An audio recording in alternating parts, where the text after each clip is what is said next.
Ladies and gentlemen, good evening and welcome. It's now time for the featured bout of the evening. From the four corners of the world, to the four corners of this ring, the fight starts now!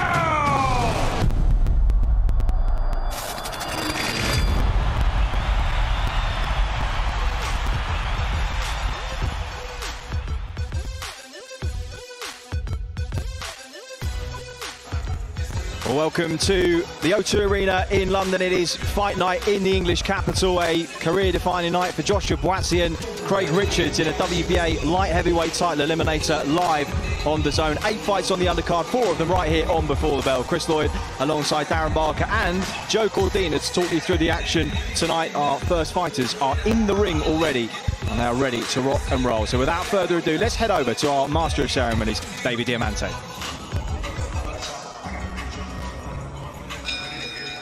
Ladies and gentlemen, once again, good evening and welcome to the legendary O2 Arena here in London, England. We are live on Dazn for a big night of boxing action. It's all being brought to you courtesy of Mr. Eddie Hearn of Matchroom Boxing. We're sponsored by Betfred and JD Sports. All of tonight's bouts are sanctioned under the auspices of the British Boxing Board of Control. The steward in charge is Mr. Charles Giles. Introducing your third man in the ring at the sound of the bell, your scoring referee from Hawley, Mark Bates. And now, ladies and gentlemen, 6 rounds of boxing scheduled in the super lightweight division. Introducing first, fighting out of the red corner, wearing the white trunks with the gold trim. He scaled 10 stone 6. His professional record, 6 wins, 19 defeats, 2 draws with 3 wins coming by way of knockout. Fighting out of Sofia, Bulgaria, please welcome Ilyan the Flash Markov. And his opponent across the ring, fighting out of the blue corner. He wears the gray trunks with the silver trim. He scaled 10 stone, 4 pounds, 12 ounces. His young professional record thus far perfect, 3 fights, 3 victories. Fighting out of London, England, here is Shiloh Sugarshy Defreitas.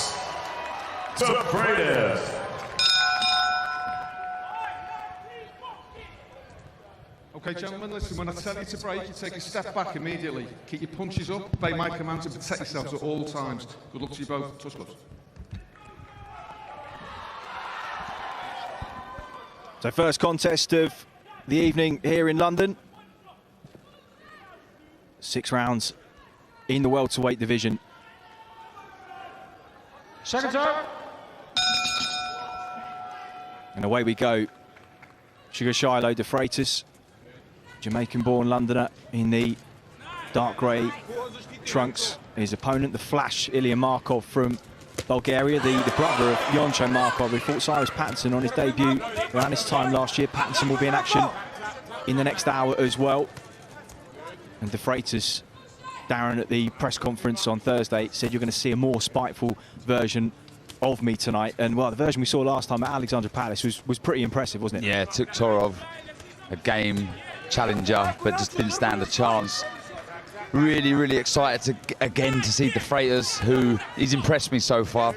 He's very quick, great reactions, very composed and relaxed.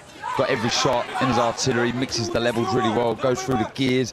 Yeah, there's a lot to like. Markov obviously proving in the past to be quite stubborn. He's experienced, doesn't really get stopped that often, knows how to survive. So it'd be interesting to see when Defreitas goes through the gears, can he force some sort of stoppage? And Joe Cordina, of course, alongside us 2 weeks ahead of the biggest night of his professional career, challenging Kenichi Ogawa for the IBF Super Featherweight World title in his home city of Cardiff. And Joe, you sparred with Defreitas a lot over the years, and recently too. What do you make of him as a fighter from the rounds you've shared together?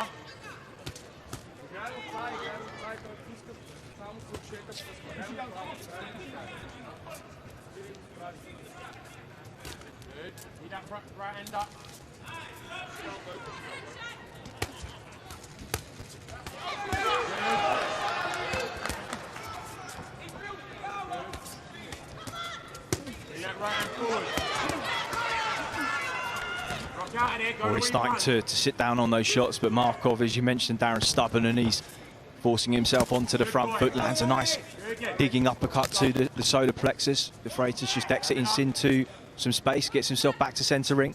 Yeah, Markov doing the right thing. He's basically getting on the chest of Defreitas and nullifying the work of Defreitas, because when he does let his hands go, the shots rain in from all angles. Head, body, he's got the uppercuts.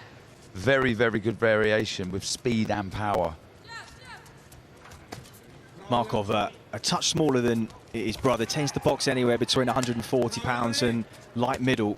He's quite undersized at light middle, was very much the case against Nathan Heaney about this time last year. He was stopped in 3 rounds by body shots there. Heaney's not a huge puncher, but he is a big fighter at the weight, and he was also undone by Ryan Kelly in December in similar fashion in 5.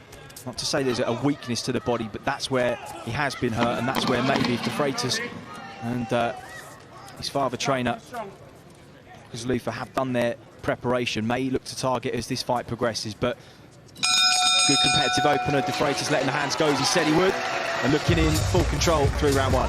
Yeah, a similar pattern of Defreitas what we've seen in the past. Very smooth, very relaxed, never gets flustered. And we see more of the same there. Works well behind the jab, and like I said, great variation. You see the right hook to the body there. How did his speed compare to yours, Joe? I know he's a couple of weights heavier, but he looks like he's a very sharp welterweight. Yeah, he's very sharp. Like I said, I've done many rounds with him, and even back when he was an amateur, he was very sharp. But the last few spars I've had to be switched on, because he can punch. Like I said, he's sharp, and like you said, the variation of his shots they're great. So yeah, he punches from all angles, and you don't really want to be getting caught on when he can pack a dig, and he's as sharp as he is. So into round 2 of 6 here at the O2 Arena. Plenty of action to come on before the bell. John Hedges in action after this, Cyrus Pattinson too, and then Siobhan Clarke, who made such an impressive debut a couple of months ago, sparring partner of Joshua Buatsi over the years as amateurs. Big night ahead for both Buatsi and Richards. WBA light heavyweight world title eliminator, all live on Dazn later on tonight in London. Stinging right hand just under the elbow from Defreitas, threw it long. He also throws the straight right to the body really well. He threw that against Tuktarov last time out. I was so impressed with it, because it's such an underrated shot, that straight right to the body, if you're an orthodox fighter. Comes back with a left hook to the head sometimes, but he's not greedy with it. Always keeping his opponents thinking. Markov just stole a jab there as Defreitas stood in front of him. Stood his head on the line, a cuffing right hand as he walks in again as well. He's just looking for that left hook under the elbow too, but again, Markov just keeping that elbow pinned, covering that floating rib area. We were talking just before this fight went live about the threat of the feint. I'd like to see Defreitas just feint a little bit more, draw out the lead. You can see what he's trying to do with the right hand. He wants to get over that slower jab of Markov. There's that backhand to the body again. Yeah, that's a lovely shot. Just a few more feints, draw out that lead, and have more success with the counters. Both look good at the weight yesterday. 146.1 pounds for both, comfortably inside that welterweight limit. And again, just Defreitas stepping in off that jab, ripping that right hand to the body. A little bit of blood from the nose of the Londoner, and that's the evidence of just a couple of jabs and right hands that he's walked into range just a little carelessly. And warning signs for him that he just won't have everything his way here. Lovely shots. Again, Markov just fires back, and that's good action from both. Yeah, just got to keep his chin tucked down, Defreitas, when he's letting his hands go, especially to the body. Sometimes can be guilty of coming tall, but that's a lovely slip inside, throwing the left to the body. Lovely. He likes that little Mayweather-like left hook, doesn't he? Doubling it up there, head, body. That's good work. A shot that the Tony Sims fighters throw very well. Slick left, counter to the body. We saw it on his debut against Fons Alexander. We saw it in his last contest against Alexei Tuktarov as well. And the more aggressive Markov becomes, the more opportunities that Defreitas will get to throw those kind of counters off the line. Just 10 seconds or so to go in this second round. And a good Great shot. round from the Bulgarian, but he's walked into a good right hand there. That's stunned him. And Defreitas knows it too, stepping on him now. Good finish to the round for Defreitas, but well, it was a moment there for Markov. It looked like he was taking something from that round, and maybe Defreitas has just snatched it away from him at the last minute, and he looks in a little bit of trouble in the corner there. A little bit swelling over the right eye. You can see him working on it. That was a lovely two-shot combination. Long left hook. Joe would know about the combination, the Zarate shot that we throw in the Tony Sims gym, but he executed that perfectly. So accurate, so quick. He done well to stay up. That is exactly on the point of the chin. Right down the middle, off the wide left hook. There it is. Tried it the second time. Markov kept the gloves up. But well, Joe, you talked about the sharpness and the power. And I think a tooth has come out. We've seen evidence of the power there, and that is part of the game that we're in. Not for the faint-hearted. 10 seconds. Looks like maybe a couple have come out there. Yeah. And he's going to have to dig in and work through this patch, Markov. And, well, he was having a little bit of success in that round until that point. I'll have to give him my dentist number. You haven't got a spare set on you tonight, have you, Joe? No, I might have one or two back at home. Yeah, you're right, Chris. Markov was sort of growing into the contest a little bit. Certainly that second round anyway. He had his guy high guard, walking forward, was looking comfortable. All of a sudden, lovely sharp, long left hook. He's looking for it again and followed it with that pinpoint right hand. I like the way he also doesn't load up with everything, Defreitas. Mixes up the pace and the power of the shot. Good double left hook. Head then drops down to the body. The body language from Markov has changed distinctly, and understandably so. He's going to be in some pain and discomfort with those teeth coming out, and now Defreitas sensing it, steps on him, uppercut through the middle, hurting the Bulgarian, who tries to fire back bravely. Defreitas now, the disposition of a fighter in full control, a predator hunting his prey, just looking for those openings. I mean, I'm so in awe of the work of Defreitas here, but I have to say, what a tough man Markov is. He's still in there, throwing shots, working away. There is an awful lot of blood coming from his mouth. There's no quitting him whatsoever. Again, Defreitas trying to fizz those shots around the side, and Markov adjusting that gum shield, which of course won't be fitting as cleanly as it was a couple of minutes ago. It will be coming loose, and he'll feel that. How will he be feeling psychologically as Defreitas trying to go through the gears, whips that right to the body, tries to find a gap under the elbow a second time. I'd like to see Charlo just stick a couple of light ones in and then maybe whip one in. I think he's trying to look for big shots at the minute. Especially with that double left hook. Tap it upstairs instead of loading up, then drop with a heavy one to the body. Because Wordy's such a Markov, Wordy's such a tough man. He's just soaking everything up.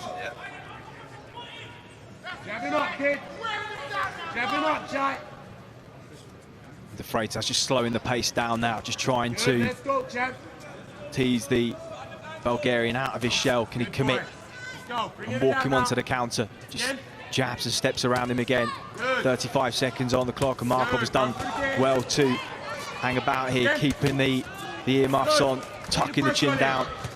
Defreitas again just catches him with a left hook and misses with a right hand, looking under the elbow again. Hey, straight back on that. Straight back on inside. Well, there is a tooth just on the canvas by our commentary desk. Chin, chin. Let's go. Let's go, champ. The reality of the sport that we're in is Defreitas tenderising him and turning those white trunks a shade of pink. Brave, brave man, Ilya Markov. And Defreitas, well, after a couple of moments to work through in that second round, has taken full control of this contest. We see again, lots of pressure from Defreitas, and look, I think this is tremendous matchmaking in the sense that he'll learn an awful lot from this fight because he's completely on top. But as you go through the levels, you'll be fighting guys that have no quit in them, and that's exactly what we're seeing from Markov. But what we're also seeing from Defreitas is tremendous shot picking, accuracy, doubling up the uppercut there, missing with the second one, but the left to the body really is a lovely shot. And for the eagle-eyed amongst you, there is the two. Might have to take that and put it under my pillow. I was going to say you might get 50p for your daughter, Joe, for that. I'm sure young Sophia will be very happy with that. The last tooth that come out, she asked me for £20. And of course, Joe, your daughter Sophia is of course named after Sophia Inbok, where you won the Europeans, I want to say 2015. 2015, that's right. A personal bit of history for you there. If you needed a reminder of Joe Cordina's stellar amateur career, 2 weeks away from a huge opportunity as a professional in Cardiff live on Dazn June 4. Kenichi Ogawa defending the IVF super featherweight title against the man at the desk with us here, Joe Cordina. And, well, Markov finds a right hand from Owen, and he walks into a counter shot from Defreitas, and the legs have gone. And now the Londoner is starting to step on him here. No sooner had he landed the right of his own, just left himself a little open on the turn, and Defreitas punched back and landed the cleaner of the two. This is where I'd like to see him touching him, then whipping one in. Because he had him hurt. There's no point trying to rush in and trying to get him out of there. He's got more chance of touching him and then whipping that odd one in. I think he'll get him out of there. Certainly, Darren, the way he snuffed out any momentum that Markov has even thought about gaining, the moment after has been impressive here. Yeah, he's looked very good. The Defreitas, I've been really impressed with him the 3 previous fights, and again here, just showing a bit of everything. Lovely shot that. Yeah, that nice straight right to the body, then goes back upstairs with the hooks. Just constantly think, oh, lovely, double, triple, right uppercut, beautiful, eye-catching combination. The head of the Bulgarian just bouncing up and down. He's held firm, fires back with a counter left hook, but Defreitas is in full control. Just eats a right hand as he walks in.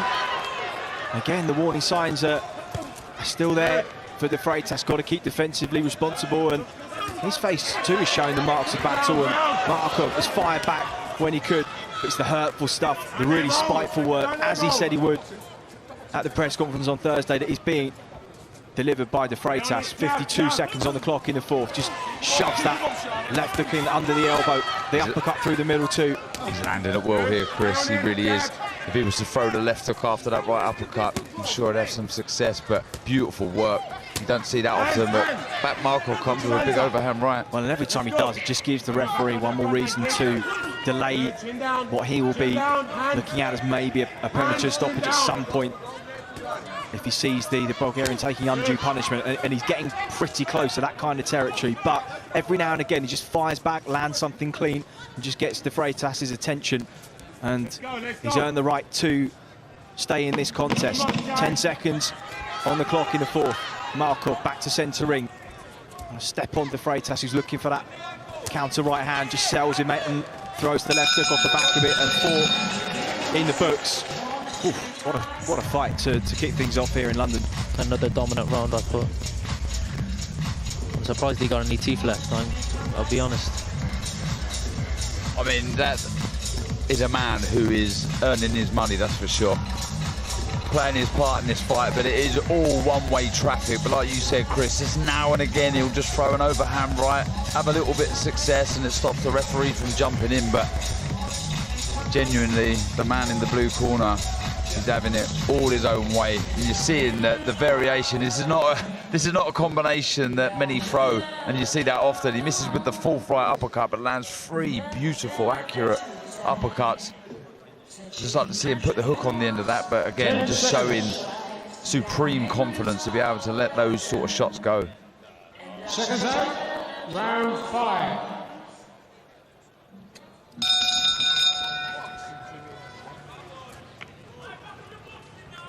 Just box him, box him.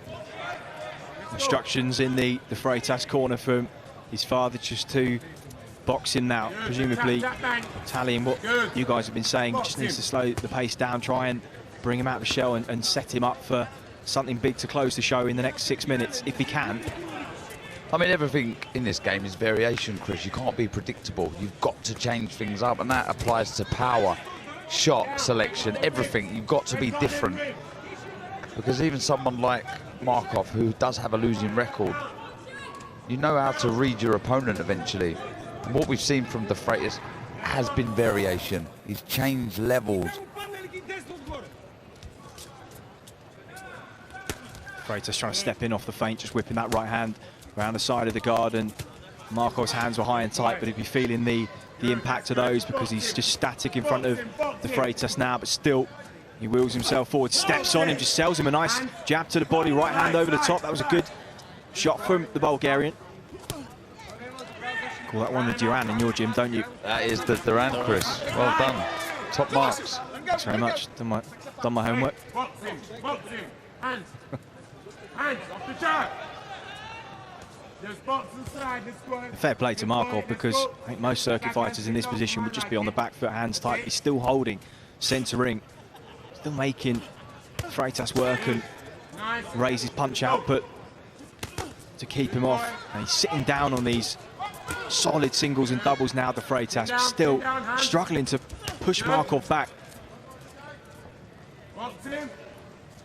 The jab out. Good boy. As if he's taking the round off here. Defreitas is moving, listening to his father in the corner. Box, get behind the jab. He's certainly enjoying this. It's always a sign of a good fighter as well, one who's just as comfortable on the back foot as they are on the front foot. And not bad, Joe, is it, to be under a little bit of pressure and have to work at a high output at this stage of your career, to understand how to manage the rounds as you go into the 6s and the 8s, as he is now. Yeah, of course. I think this is his third 6-rounder. So yeah, I think he's had 2 previous 6-rounders, and yeah, he's managing them nice. He's sparring 8. He done 10 rounds with me actually on I think it was last week. So don't get me wrong, he had to push through him because I think it's a territory that he hasn't been before. But he's managing this fight very well. I'll tell you what, I'm so impressed with that uppercut. We've seen it land time and time again, but the way he makes the adjustment, see how close he is to Markov there, but he still manages to shoot that uppercut. He doesn't show his opponent anything.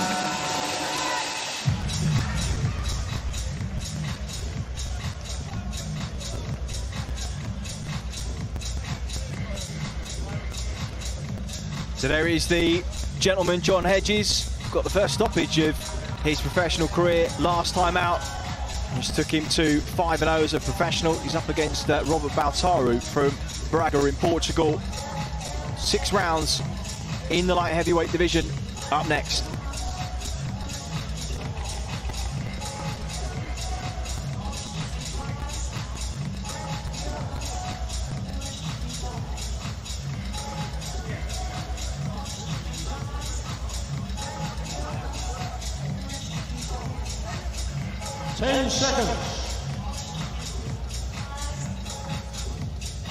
Seconds out, 6th and last round.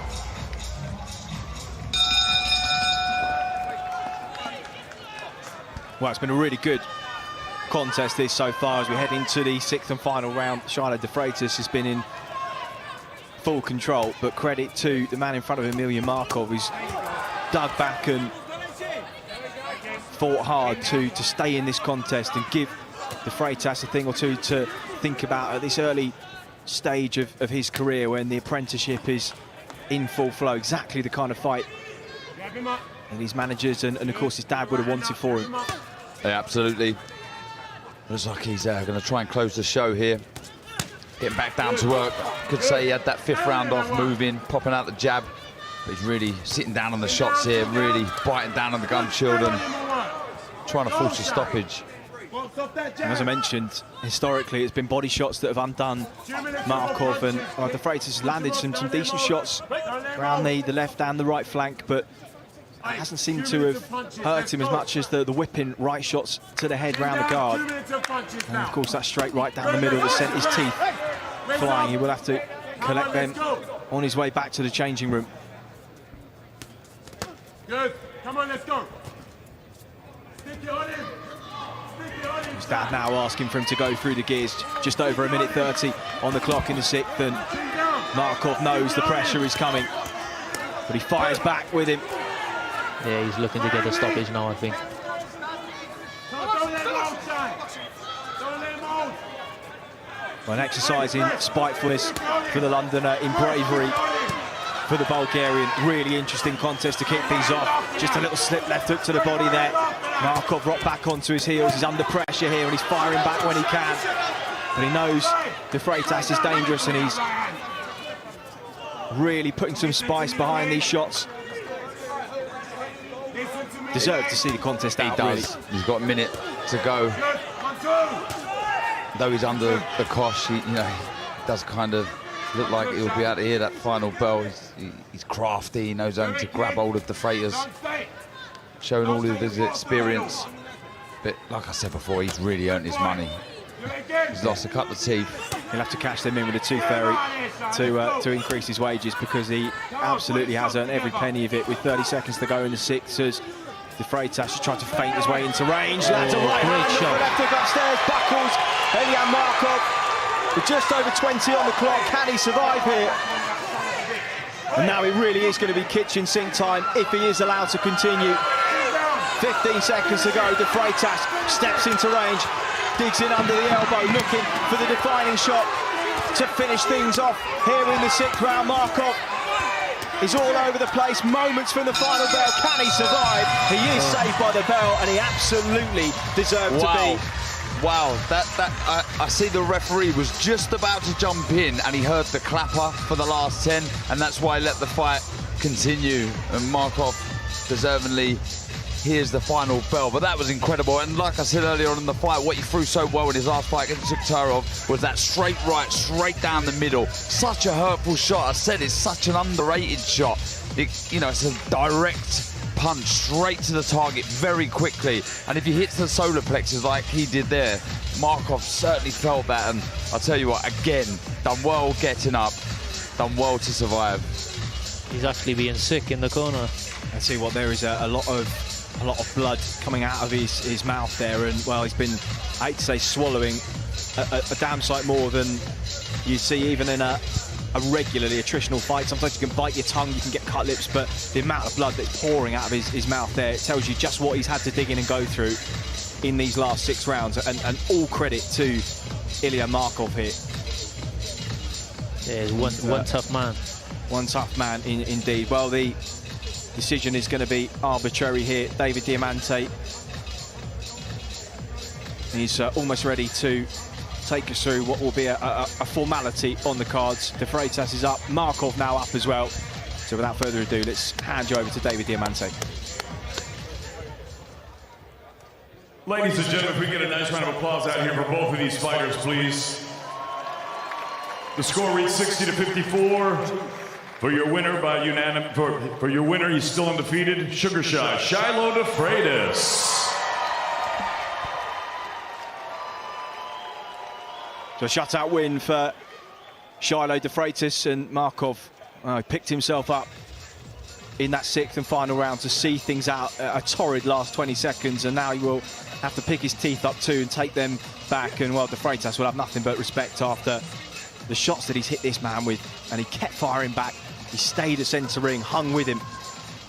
Credit to him, a really, really tough test for him.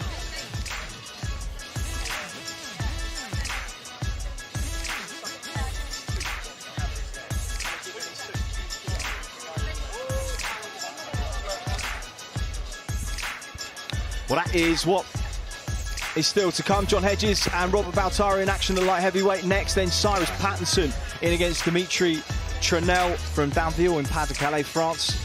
Welterweight contest, his first 8-rounder Pattinson, and then Chevon Clarke after a brilliant debut a couple of months ago in against tough Polish fighter Paweł Martyniuk. That will conclude proceedings here on Before the Bell. Before we head to the main card, live on Dazn, 7 o'clock local time. The likes of Robbie Davis, Ellie Scotney, Alan Babbage and Chantel Cameron all in action here at the O2 Arena before we set things up for our main event. WBA light heavyweight world title eliminator between Joshua Buatsi and Craig Richards, bragging rights in South London.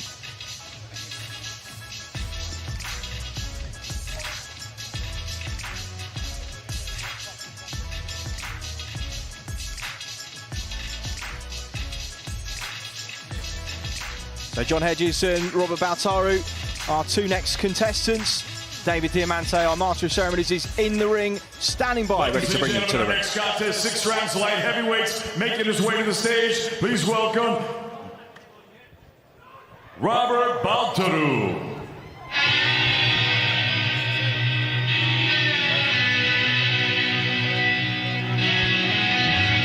Robert Baltaru, a Portuguese fighter originally from Romania, professional kickboxer and boxer, concurrently a decent all-round fighter, represented the Portuguese national team as a silver medalist in the Irish Open 2020 just before the start of the pandemic.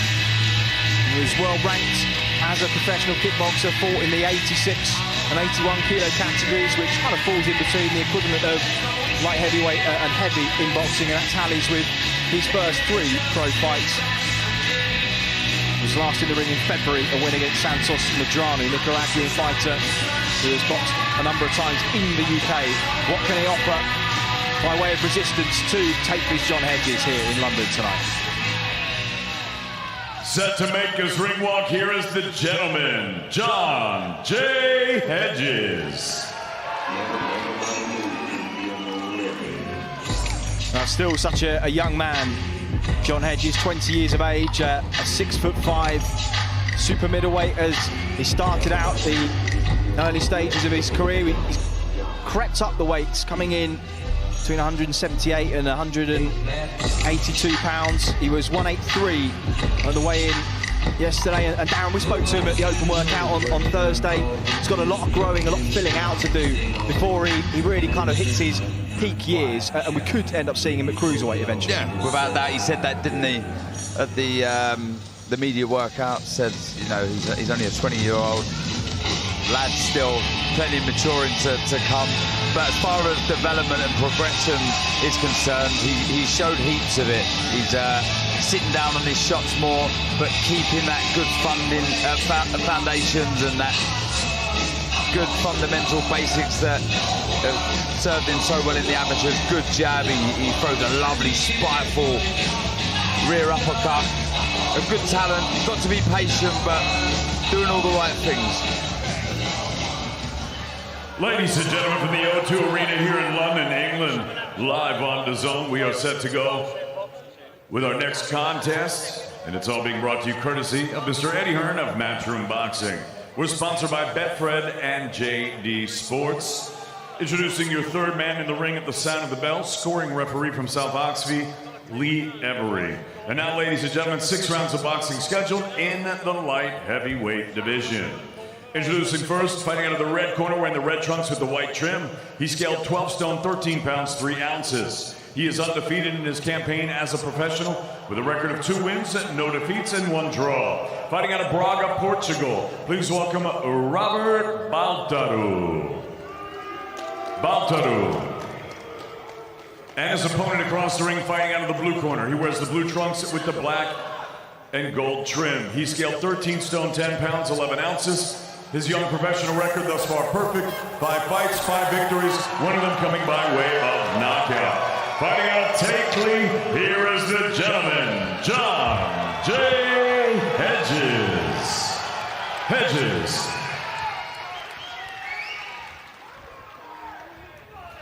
Okay, lads, when I say stop, you stop boxing. When I say break, take a step back. Keep your hands up, protect yourself at all times. Good luck to you both. Good luck.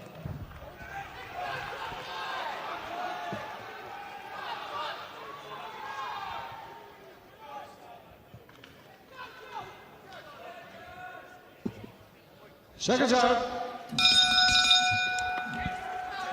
So our second contest of the night here at the O2 Arena in London.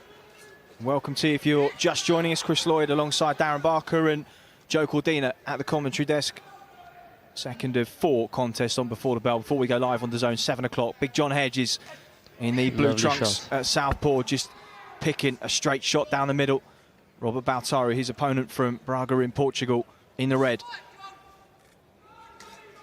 Hedges moved to 5-0 against Alexander Nagolski on the Coley Cizlak undercard in February. It's been a positive start to the year for Mark Tibbs' stable. Johnny Fishker, another victory on the ledger in front of a big number of fans at Alexandra Palace beginning of the year. Ebony Bridges winning the IBF title against Cecilia Roman, who's fighting Ellie Scotney later on.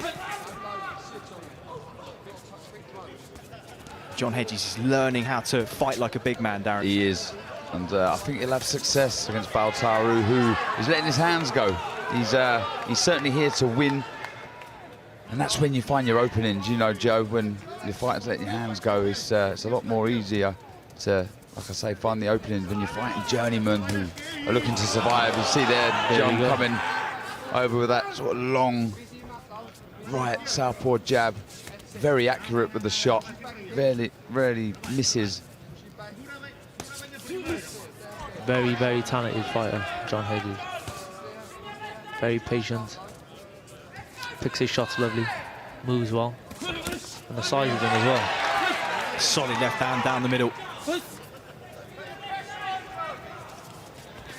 Baltaru returned to the ring in February, winner over Santos Medrano, who shared the ring with the likes of Atif Shafiq, JJ Metcalf, Kerman Leharaga. By the way, defeated by JJ Metcalf in Bilbao last night. You've done wonders to get there and back, Darren, in 24 hours. What a scrap that was. Incredible. Really, really was. Oh, good backhand. Good stuff. I like it when John brings his feet in. He's naturally a counter puncher. You can see he always looks for the counter shot over any lazy shots that the opponent might throw. If they fall over the front foot, he likes to throw that rear uppercut. But I like it when he steps in behind the double jab, throws that left hand, you see there, straight down the middle. Can't miss with that left hand down the centre right now. Baltaru just chasing shadows on the return.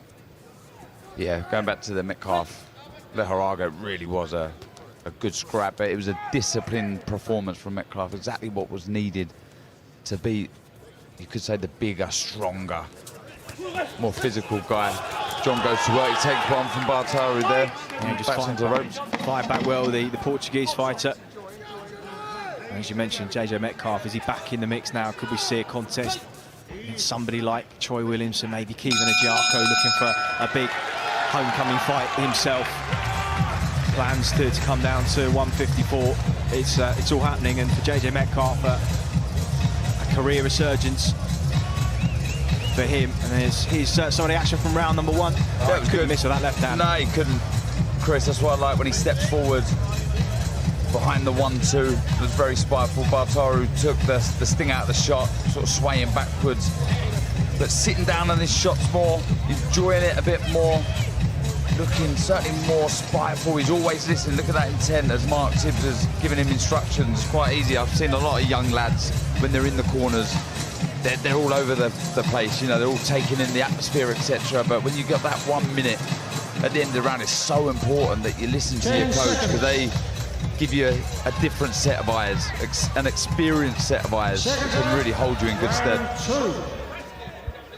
And the man that guided you towards the IBF title, Darren, in 2013, Joe, I know is the man that you have every faith will do the same for you in 2 weeks' time. Those moments in the corner could be crucial in Cardiff, couldn't they? Yeah, of course. Obviously, like I said to you beforehand, I don't watch too much of my opponents. I watch a little bit and let Tony do the rest. So I put my 100% trust in Tony and what he tells me to do. Don't get me wrong, I do recap just before the fight and have a little look, but I let Tony do all the rest. And obviously, as Darren would know, he's a very calm guy in the corner, and for me, that's what I need, and to give great advice. Yeah, I think he'll guide me to the world title. Well, John Hedges has got a huge voice of experience and a lineage of boxing knowledge in the Tibbs family, name in his corner as well. A man that, well, you wouldn't be surprised if these two partner up for a number of years to come, and it will allow Mark Tibbs to really mould him into the kind of fighter that he wants him to be. And he's getting there. He's looking nice, John Hedges. And there was another example about me asking for John to bring his feet in. He landed a lovely 1-2, and Baltaru was leaning backwards on the shot. If he would have brought his feet in again, he could have landed that shot and really caused damage, because Baltaru had nowhere to go. His feet were planted. So let's see John just bring his feet in a bit more, but worked so nicely on the back foot, very composed, never flustered. Like I say, a brilliant counter puncher.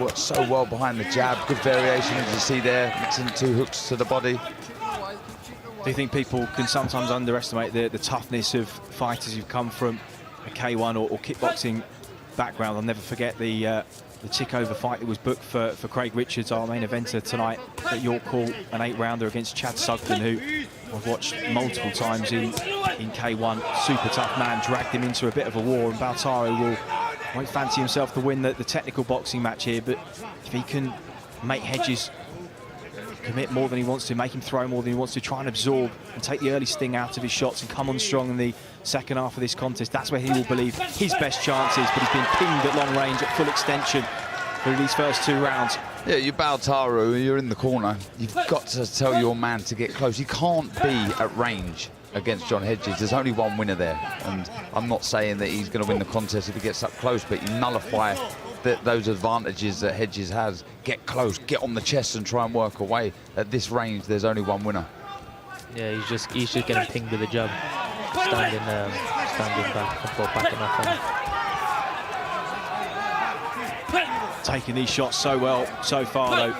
Baltaru, how much longer can he do that for? Hedges keeping things long, puts the shots together just to close out a very good and dominant second round. He's boxed the Portuguese fighter into the corner, just looking for something else, just shovels a bolo into the midsection there, just catches Baltaru on the bell. Nice punctuation on a really good round there for John Hedges. That's what I want to see more of. Like, I don't want him to do anything silly. I don't want to make any silly, stupid mistakes by rushing forward, but he's a different fighter when he gets busy like that. He sets everything up with a jab, but when he senses there's an opening and he goes through the gears, he really, really is a good fighter to watch. We're talking about the entertainment business here. He's a very cute, clever boxer, but people buy tickets, they want to see all action, and he's got it in his locker, so I like it when I see that bit of spite from John Hedges. The jab there, the most important shot in boxing. He could do that all night long, but people here, they want to see a bit of fire. And we were speaking to John at the immediate workout, and he was buzzing to get that stoppage. I've no doubt he'd love to follow that up with another stoppage, and the way he ended that last round was fantastic. He's been working with S&C coach Sonny Cannon, who does the S&C for all of Mark Tibbs' fighters, and definitely a physical improvement. Power of the shots, and comparing this to his debut about 18 months ago, and he's a vast improvement in the man in blue. But Robert Baltaru, tough man himself, returned to the ring after a couple of years out. Said what a fantastic feeling it was to get back to action. He loves fighting, whether it's boxing, kickboxing, K1. He's all about this game. He's taking clean letters so far and taking it well. It is a range war at present, and Hedges is in control of it. Baltaru just gets close and Hedges ties him up. He's always thinking, isn't he, John Hedges? Always waiting for that one mistake from the opponent. Moves his feet so well out of range, slides out because he's got those long arms, always able to find the counter. You see the feints as well, trying to drive the lead. This is good, looks spiteful. Just a little warning sign, shots coming back from Baltaru though. Falling in a little bit. Like we were going back to them things you were saying earlier, Darren. Tyson Fury, the best at it, just jittering. I think he was, that's what John was just doing then, and he was making him think. Yeah, he drew out the lead, didn't he? And off he went to work. Good shot. So this is where I'm saying, bring your feet in again. Lovely 1-2 there. Beautiful eye-catching shots, but he could really do some damage with another step in and another 1-2. Boxing nicely though, very composed, smooth rhythm. And these are what you describe as eye-catching single shots from Hedges. That left hand down the middle rocks Baltaru right back onto his heels, physically sends him back, though he doesn't look hurt at any point. There is an important distinction to be made there. He's taken these well, and if at any point he feels the sting go out of these shots, or go again, senses that Hedges maybe is waning, he will press on him, and the left hand lands, and down goes Robert Baltaru. That spiteful backhand from John Hedges, surely that's all she wrote for him. It is. And well, Darren, we talked about the stoppage last time out. The referee had to intervene, but there was absolutely no qualms about that one. Dropped him onto the seat of his trunks. A stunning left hand from John Hedges, and that is the kind of stoppage that he has been looking for so far. Crept in with a feet through the 1-2 as Baltaru was in the neutral corner. Lovely shot, so accurate when he lets it go. He's got so much range, and when you get full leverage, when you're carrying that sort of reach, takes the left hook first, but he's got him exactly where he wants it. He can't step out of range. Lovely. Straight down the middle. He lands a jab, lands the left hand. So spiteful. Look, needs to get his right hand up when he throws the left to the body, but he'll be over the moon with that. Absolutely buzzing with another follow-up stoppage, and you're starting to see that maturity come, aren't you? You know, you're starting to see, I wouldn't say that necessarily you needed that many improvements, but he's adding more to his game. He went through the gears, and that was a beautiful 1-2 straight down the middle. Well, what a response after just getting clipped on the way in. He seemed to enjoy that little exchange. Baltaru, win or lose, just loves to fight.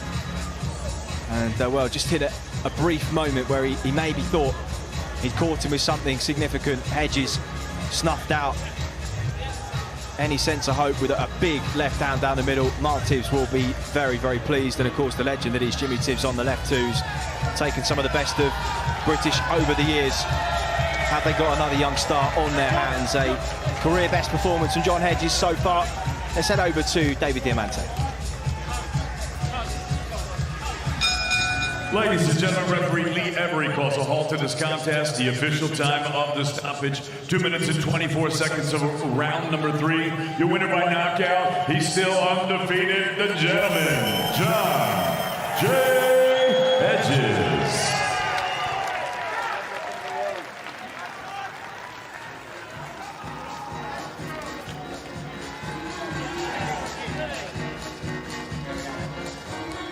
So there we have it, John Hedges, a 6th career victory. Have a look at some of the highlights as he celebrates in the ring with Mark Tibbs. We'll be very pleased with the development of his young charge. And when he took control of this contest from the very start. Yeah, look, if you might, Mark Tibbs, he'd be so excited to work and continue to work with John Hedges, because there's an awful lot to work with. He obviously responds well to instructions from Mark. Really did get down to work. Boxes so nice behind the jab. He collects data, doesn't he? But there he caught a left hook from Baltaru. Responded with 2 shots of his own. I always remember my dad saying to me, you know, if you get caught with a shot, you need to land 2 to beat your opponent. And that's exactly what John Hedges has done. He took 1, landed 2. And the 2 shots that he did throw were beautiful. He took his head off centre line when he's throwing that left as well to keep himself out of trouble. It was a beautiful, well-timed, just as Baltaru planted his feet through the 2 shots there, and that was a very good display from John Hedges. Yeah, great display. I think from the first bell, he done everything he needed to do. Didn't risk nothing, and obviously he got caught in the last round, but he came back with his 2 shots and got him out of there. And I think he could be special in the next few years. It'll be very interesting to see whether he targets an area or English title. To look at Pavel August, the Southern Area light heavyweight champion. Daniel Mendes holds the belt at cruiser. Could be one of those 2 in the crosshairs later on this year. That's what's happened already. Charlotte Defreitas so nearly got Ilya Markov out of there. Survived to win on a wide points decision. John Hedges, a brilliant stoppage in the 3rd against Robert Baltaru. Up next, Cyrus Pattinson in against Dimitri Trenel, and after that, Chevron Clarke against Pavel Martyniuk.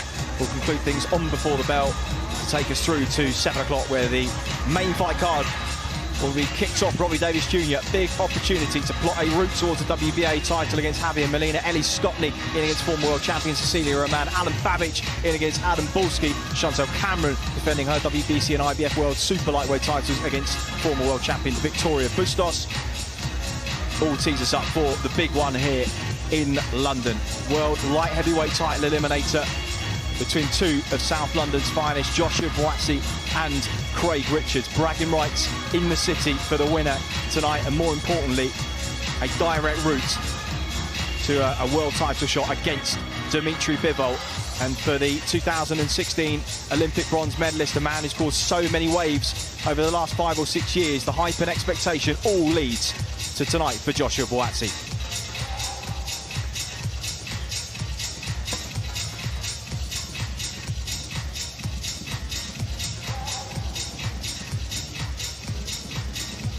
anything else that they have on their mind or whatever people call it, that's up to them. Joshua Buatsi getting ever closer to attempt at the ultimate glory. Is this your hardest fight? Is it this? Is it that? I said, no, this is just an important fight. It's the next fight and it's one that I must win. There's respect for Spider for taking the fight. You know, we get in and it's time to fight. I have respect for all my opponents. Anyone that steps in the ring even, I have respect for them, do you know what I mean? So when the bell goes, we know what we have to do. You have to understand, these guys know each other, both from Croydon and Crystal Palace. They're a stone throw away from each other. They've known each other for many, many years. The two boys that are from similar areas or areas near each other. And a crowd that will come that will probably know both fighters as well. But Buatsi now getting on the front foot once again. Buatsi kept delivering every single round. Superb left hook. I say all the time my faith is important because again, I believe we've all been given X amount of talents and you have to use it. I don't believe in just sitting at home and not making use of what I think has been given to me. You can't ask God to help you or give you favour if you're being lazy and you're not working hard. I'm doing my part.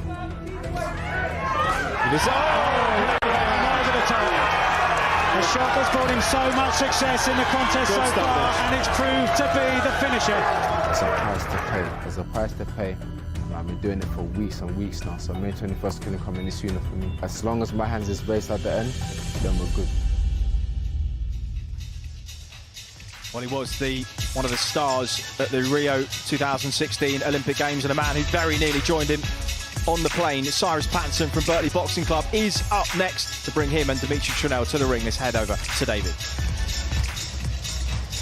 Ladies and gentlemen, we're set to go with our next contest, 8 rounds in the welterweight division. Now making his way to the stage, please welcome the undefeated Dimitri Trenel.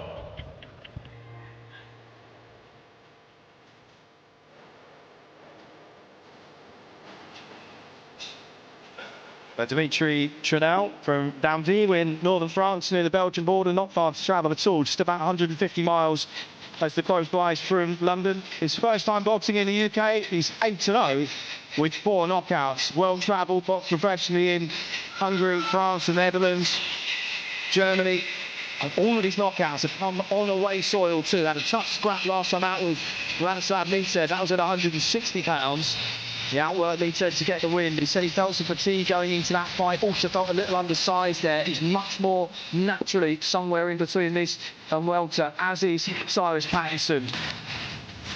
Could pose some problems that Pattinson's opponents today have not been able to. Dimitri Trenel. And now entering the arena, here's the undefeated Cyrus Pattinson.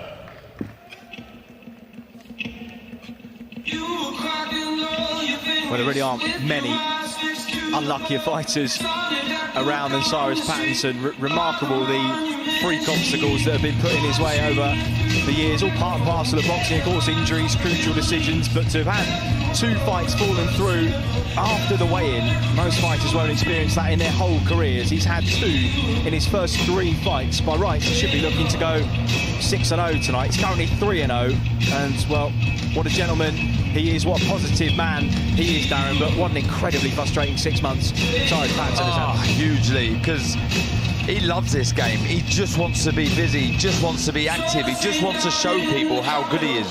But he's so headstrong, he's so mature, he really is. He's taken it all in his stride. He was very disappointed, but let me tell you now, this man can fight. Yeah, I've known Cyrus for a number of years now. We were on a GB together, and I felt for him on the last one. And like, it's not like it used to be where you could get someone in on the day. He had to go and restart, pick himself back up, and wait for the next one. But it's here. I think he's in good spirits. I spoke to him earlier, and I think tonight you'll see an explosive performance.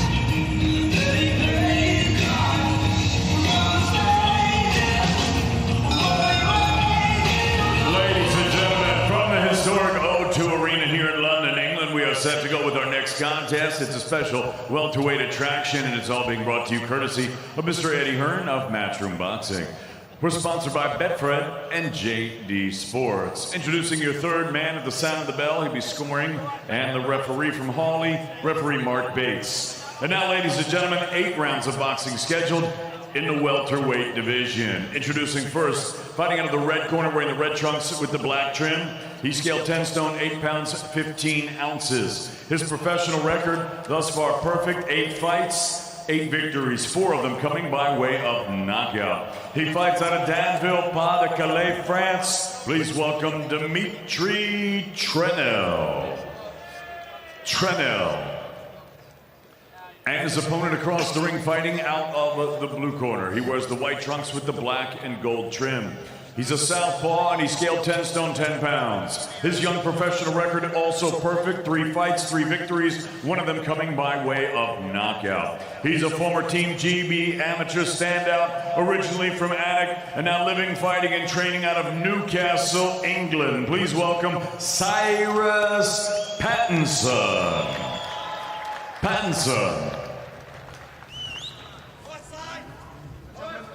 Cyrus.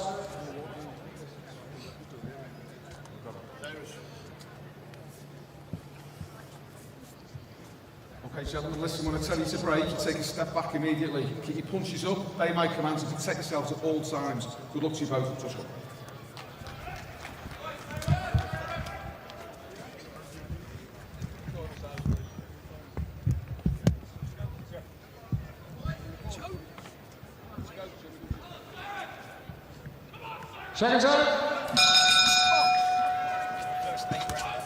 So first 8 rounder then for Bertley Cyrus Pattinson in the white trunks, operating out the southpaw stance. His opponent from France, Dimitri Trenel, 8-0 with 4 by way of knockout.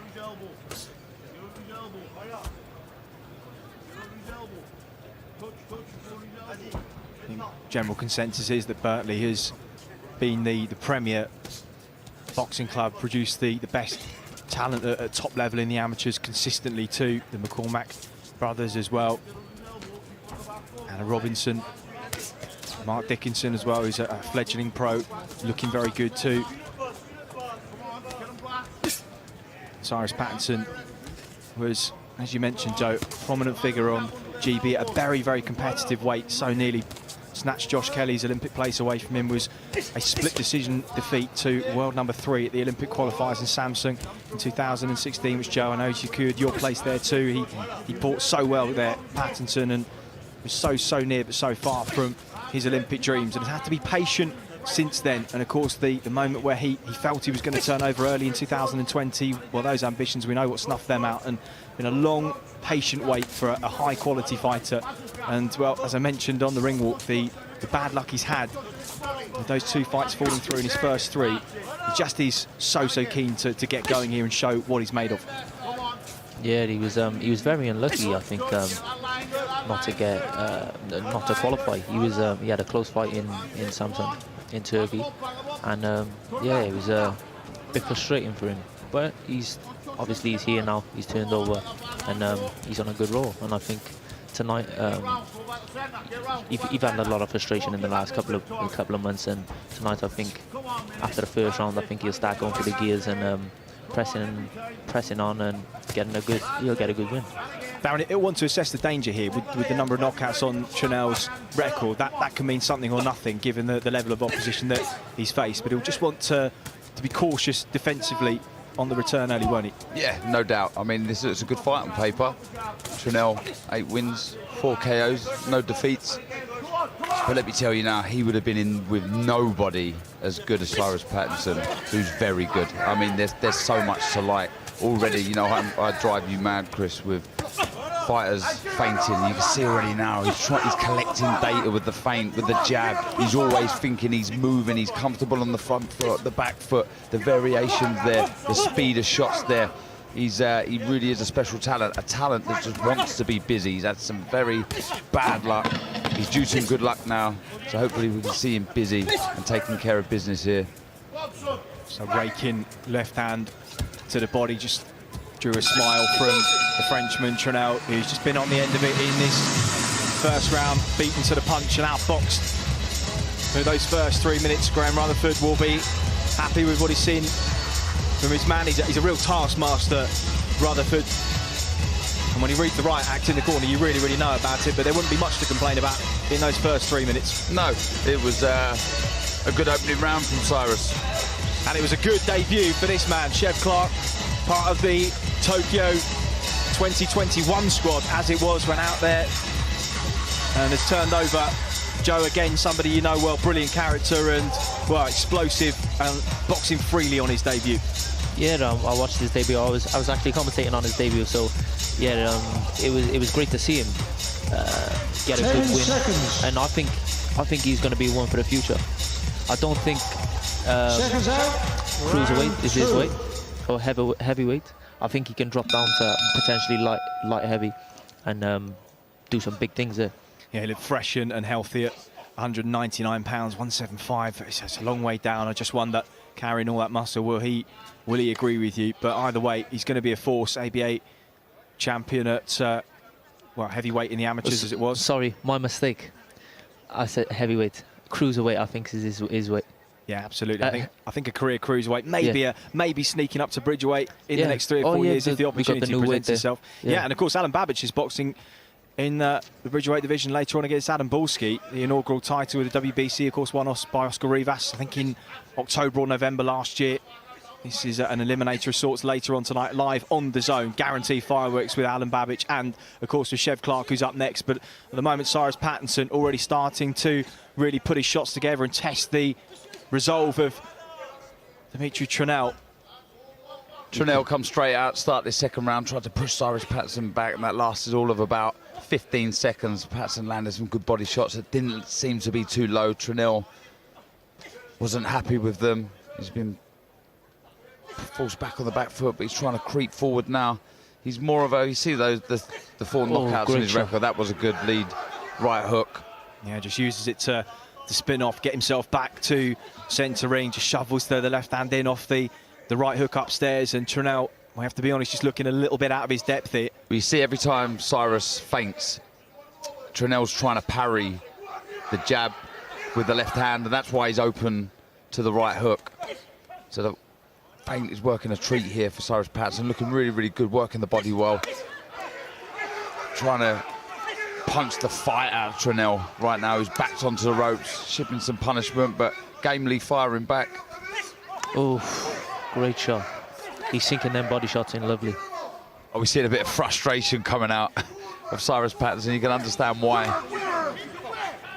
And on the way over here, he said it's hard to program my head to the fact that I am boxing. He said because of those 2 fall throughs on the day of the contest in his first 3. He said I have to remind myself it's highly unusual and it's not something that I should expect on a regular basis. It just happens to have been me that it's happened to. But he is in full flow here. Trenel backed into the corner. Pattinson chopping away at the body.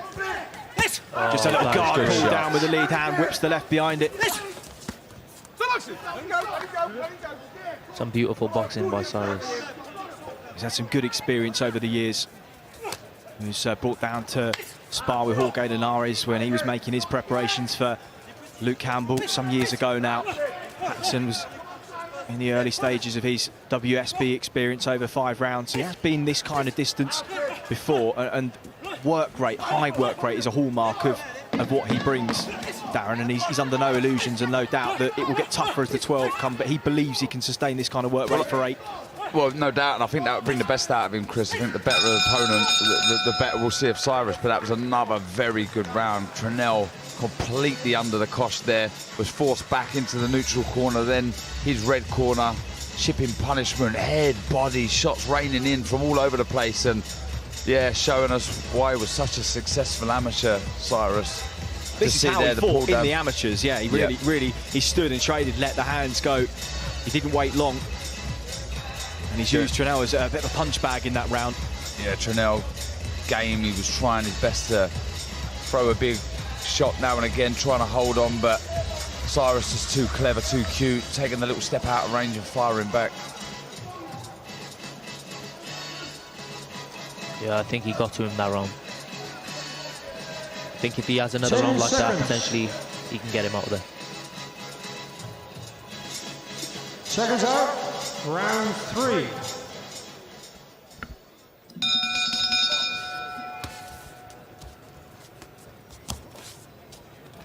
Well, Trenel came to step to the ring behind a stiff jab. Pattinson parried it immediately, pushed him back, and and has just asserted his authority as we kick off round number 3 here at the O2.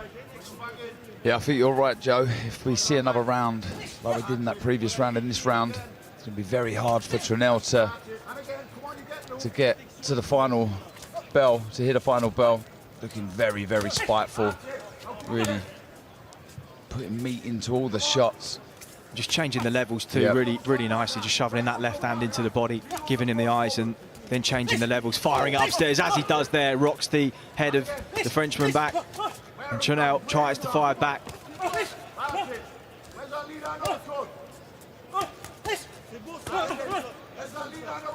Looking to sit in the pocket now. With Trenel, Pattinson, probably not a wise move for the Frenchman. Knowing the class and the skill and the accuracy that Pattinson possesses. Credit to the Frenchman, know his game, he's tough, he's rugged. He's completely second best here as Pattinson lands a nice left hook.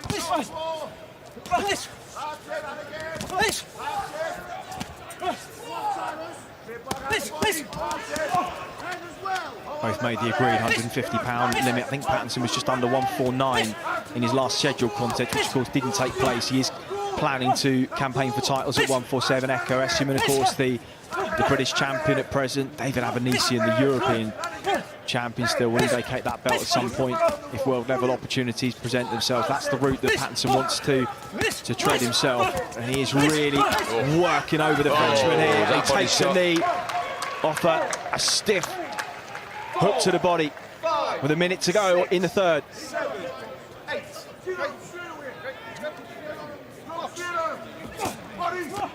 He's so spiteful, Pattinson. He really, really is.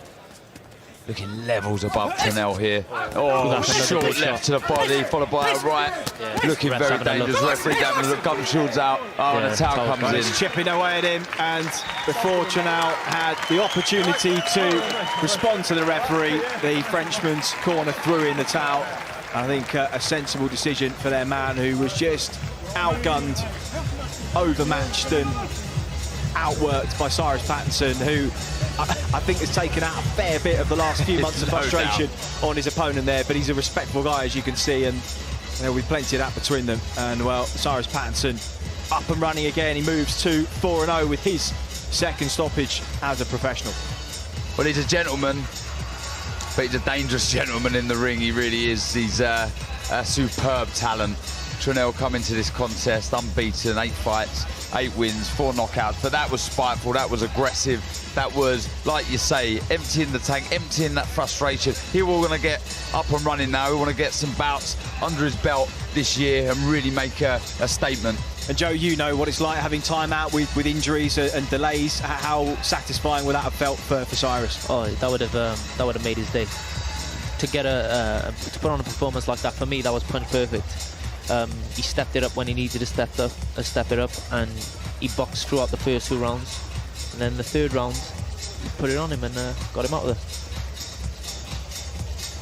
Yeah, just showing superb variation. See the body shots, the uppercuts. He tried his best, Trenel, to sort of close up the gaps, the guards, and turn into a shell, but he was just getting punched all over the place. Yeah, he was about to get a standing 8 count because the ropes were judged to have held him up. I don't know how much they were holding him up, but he's leaning right into them, cowering away, and I just think the shellacking he was taking, the corner did absolutely the right thing, and he will live to fight another day. All smiles from the pair of them in the ring. Let's head over to the formalities with David Diamante. Ladies and gentlemen, this contest comes to an end at 2 minutes and 21 seconds of round number 3. Your winner by TKO, he's still undefeated, Cyrus Pattinson.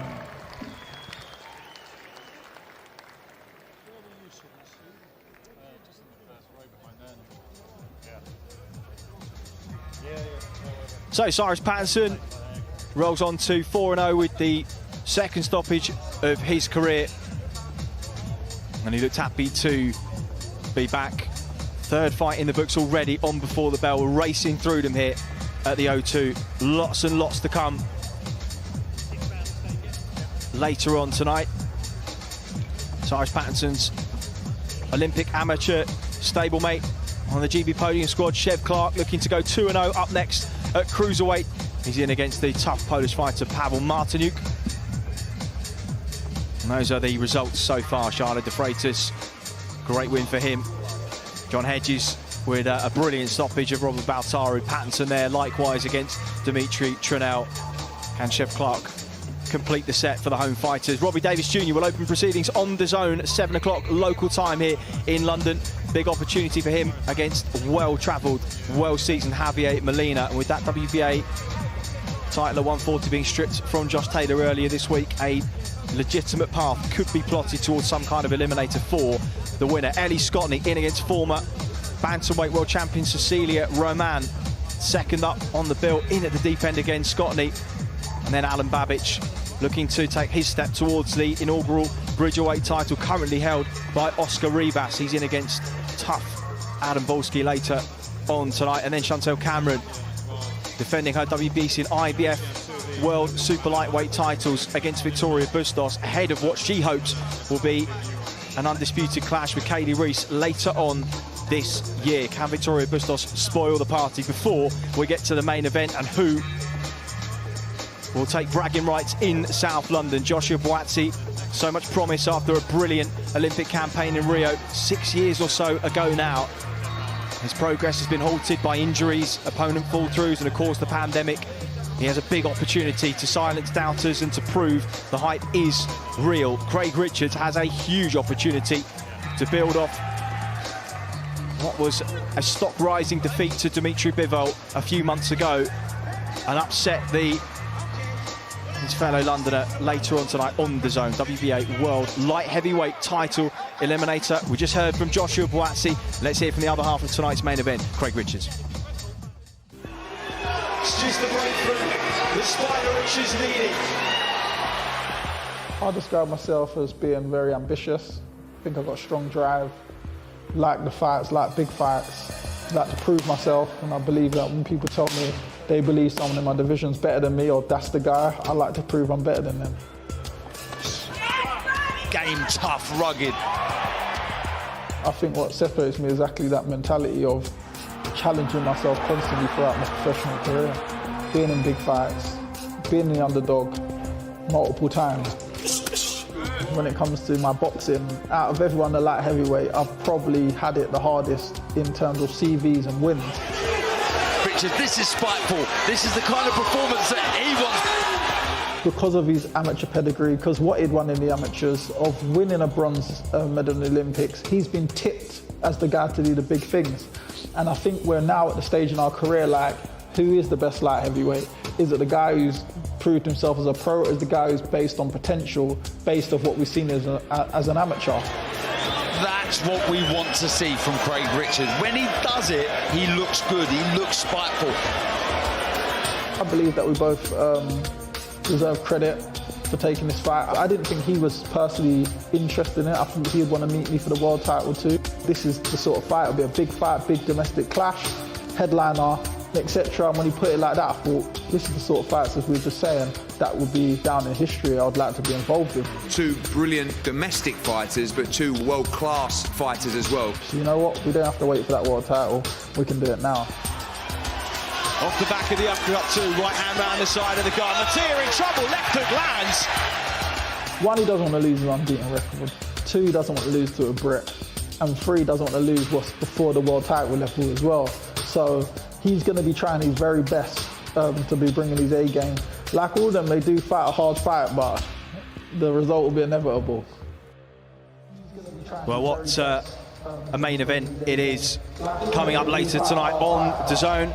Joshua Buatsi and Craig Richards, WBA light heavyweight world title eliminator. Joe, I'll come to you first. You've known Joshua Buatsi for a number of years. He was a brilliant amateur that's transitioned very well into the professionals. There is a sense, though, that people want to know whether tonight he can justify the hype that has surrounded him over these last 5 or 6 years. This is a huge opportunity for him to do that, isn't it? Yeah, of course. Like you said, I've known Buatsi for probably around about 8 years. Good friend of mine. Travelled the world together, roomed together. Great fighter, and I think his his style in the amateurs suited the pros more.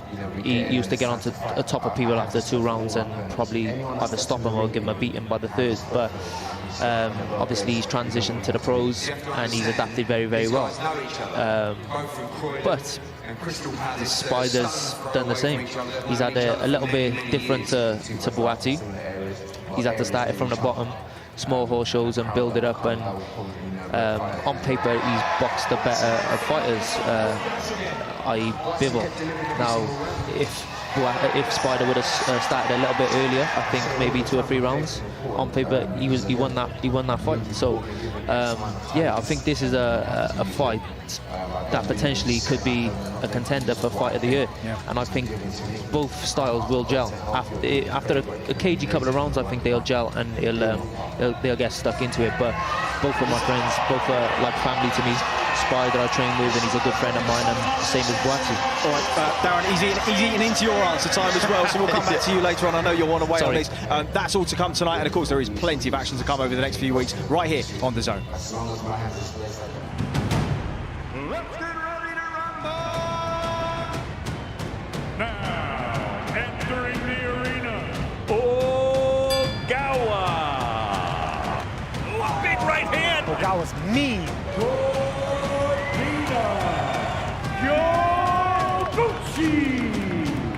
Digs nicely to the body. Yoguchi has excellent technique. It was a beautiful check hook by Jaime Munguia.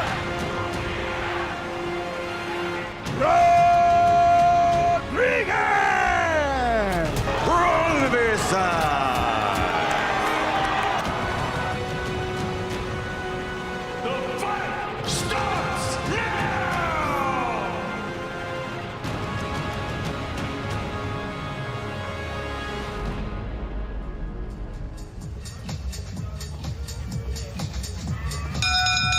Ladies and gentlemen, from the O2 Arena, we are set to go with our next contest. 6 rounds, cruiserweights, set to make his ring walk, Pavel Martyniuk.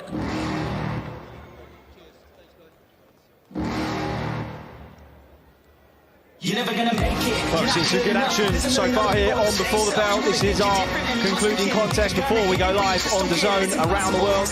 Pavel Martyniuk making his way to the rings 4-8, but those 4 victories have all come by stoppages from Warsaw in Poland to share the ring with some decent fighters over the years. Strong fighter in Callum Beardo, Marko Kalic, of course, who gave Buatsi many problems a couple of years ago. Daniel Lapan as well, and he himself has never been stopped, but he's in against a ferocious puncher in Chevron Clarke.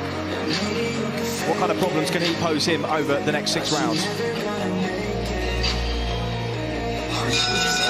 now entering the arena, please welcome Chevron Clarke.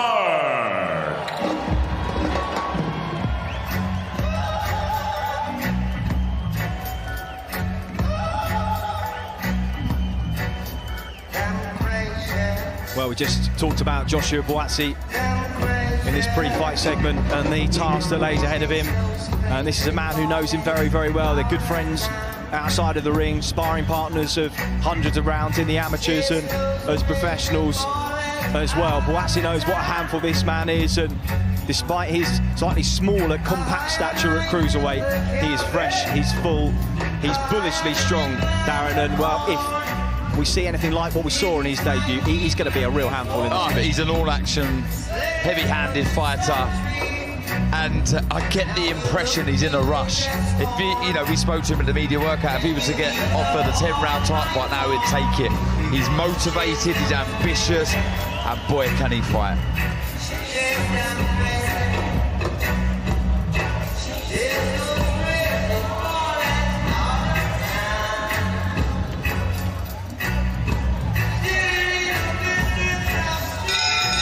Ladies and gentlemen, from the O2 Arena here in London, England, live on Dazn, we are set to go with our next contest of the evening, and it's all being brought to you courtesy of Mr. Eddie Hearn of Matchroom Boxing.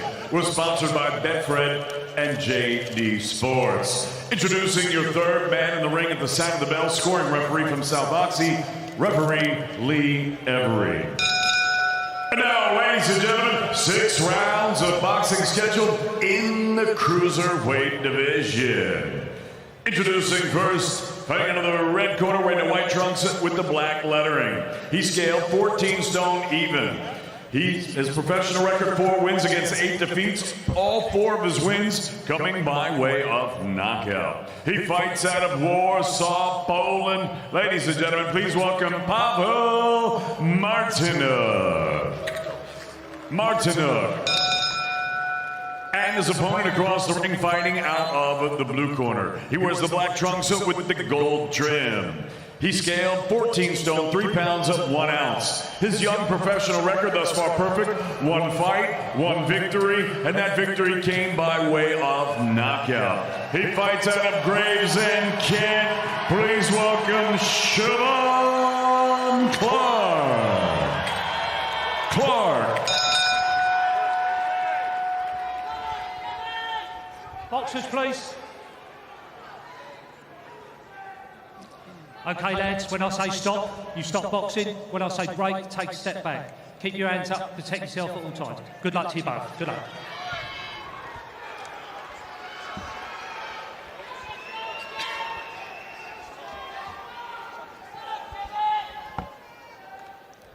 Super relaxed in demeanour, Siobhan Clarke, but when this first bell goes, you'll see what he's all about. Compact, physical, and a real banger as well. The man in front of him, Pavel Martyniuk, never been stopped to share the ring with some decent opposition, but this may just be a different level to what he's experienced so far. Just a looping right hand sails over the top of the Pole's head.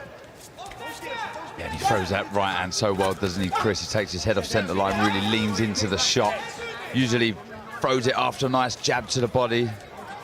Really is a spiteful, all-action fighter. I mean, the tempo he fights at as well. You can see the front foot pressure as he takes a left hook there from Martyniuk. Another shot landing.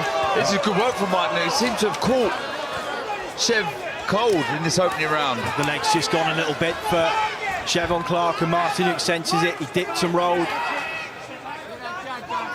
to try and keep himself safe there, but just the first shot of Siobhan Clarke's professional career that just shaken the legs early. How will he respond now? Martyniuk stepping in behind that double jab, just looks for the right hand. Big moment for the Polish fighter early on in this contest, but a short chopping shot just sends the mouthpiece of the man in the white trunks flying. Wow, what first minute and a half of the opening round here. Just shows you in this sport, doesn't matter how good you are, you've got to stay switched on for every second. I think there's a lapse in concentration, and he was caught with a shot. Actually missed the shot. Let's see where it landed. Either a left or a right hook, I think. Both were let their hands go concurrently, weren't they? He's back on the front foot, looking for the overhand right. Can't get greedy with it. Can't telegraph the shot either. He's got to set that shot up. Lands it on top of the head of Martyniuk there. He looks big and tall, doesn't he, Martyniuk? But Clarke looks solid. I mentioned all of his victories have come by knockout, Martyniuk, and he himself has never been stopped. We've just seen shades in this opening round as to why. Just walks onto a counter right hand there from Clarke. I think Clarke just needs to settle down a little. I think he's looking for big shots too early on. He really likes to apply lots of pressure on the front foot, Clarke. He's busy with his movement, always closing the gap. Doesn't need to keep that guard nice and high though. Doesn't need to be taking any chances, like you say, Joe. Stay switched on. Get behind that jab. Sorry, Chris, he's got that fantastic amateur pedigree. Changing the levels well. Nice straight right to the body. He's fighting his way back into this contest, and that shot hurt Martyniuk to the body. Saw a grimace on the face of the Polish fighter. Couldn't disguise that with the 10-second clapper sounding in an eventful opening round. Launches in off that left hand. And well, you mentioned the extensive amateur experience. He shared the ring with some of the very best. Muslim Ghazi Magomedov, Erislandy Savon, I think, was the only fighters to ever stop him in the amateurs.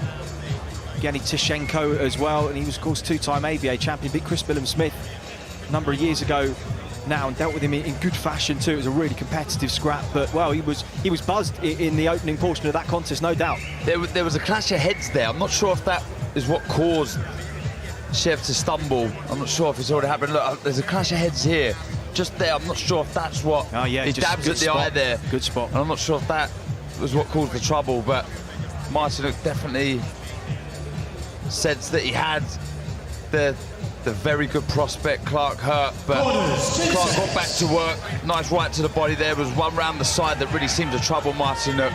Second out, round 2. Oh, the tough lessons of the early stages of a novice pros boxing apprenticeship, as Clarke again just looks for that overhand right, works the body now. Martyniuk will have drawn confidence from that opening round, fires back with him. He can't be predictable, that right hand. He's got to set the traps. Clarke just loading up a bit too much. Someone like Martyniuk knows how to survive. You know, he's got their mate defeats, but never been stopped. I actually commentated on the fight when he fought Lapan, and it's completely different styles of Lapan.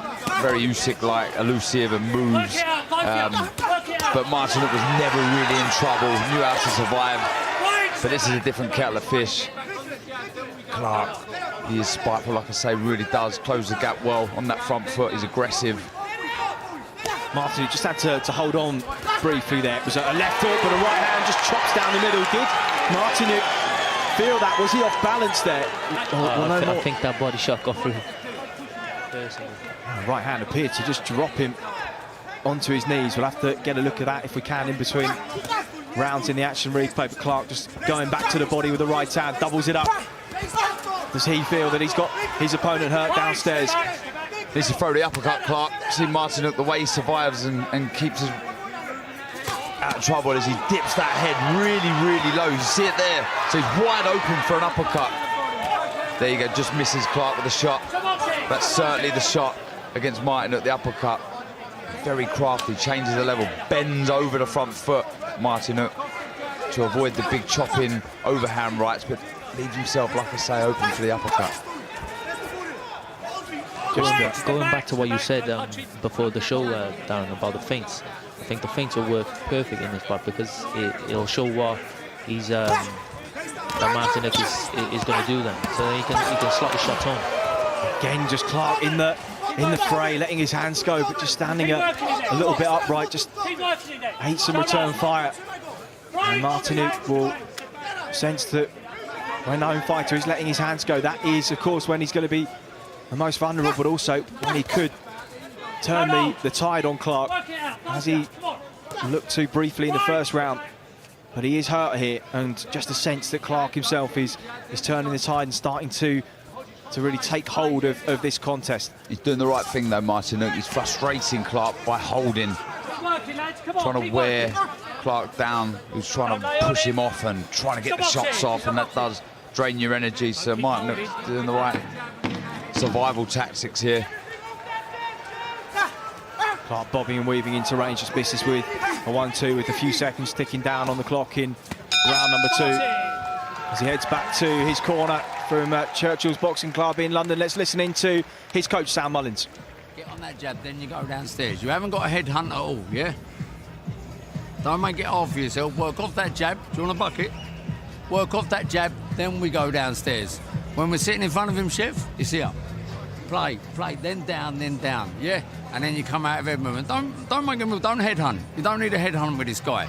He's got a brick head, you know what I mean? To touch him, then go downstairs big. Yeah?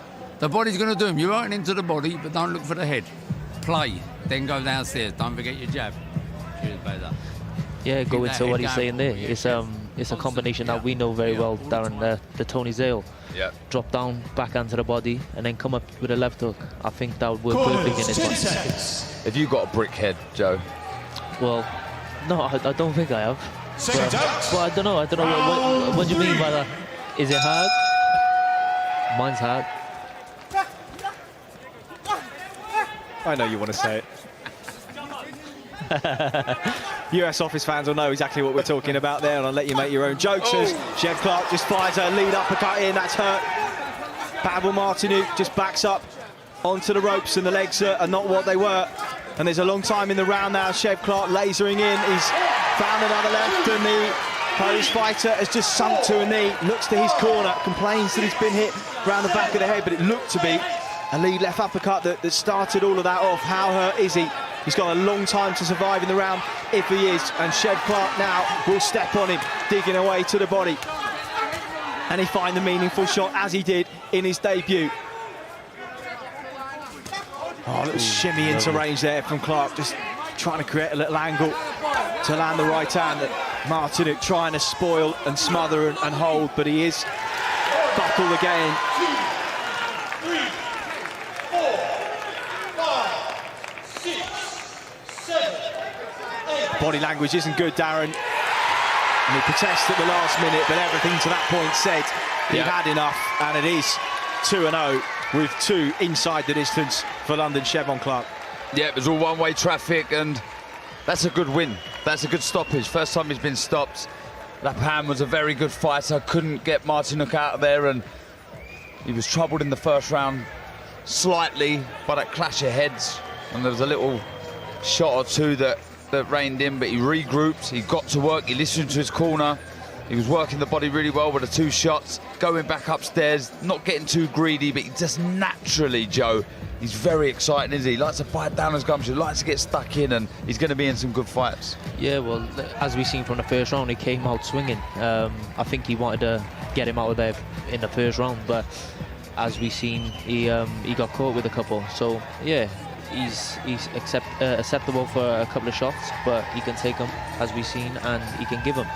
And I think he's going to be very dangerous, especially in the future, especially for some of these big fighters. Yeah, again, we see Martyniuk really changing the levels with his head, making it very difficult for Chev. So what Chev was doing was exactly what the corner asked for, work the body, then I think the big chop in there, you go right hand on the back of the head, they really do hurt and scramble your senses, and Martyniuk, though he got to his feet around 8 seconds, the referee, in my opinion, has done the right thing, because, like I said, all one-way traffic, looking spiteful, looking dangerous, regrouped after the first round, and onwards and upwards for Jeb Clarke, and yeah, there's going to be some exciting fights on his journey.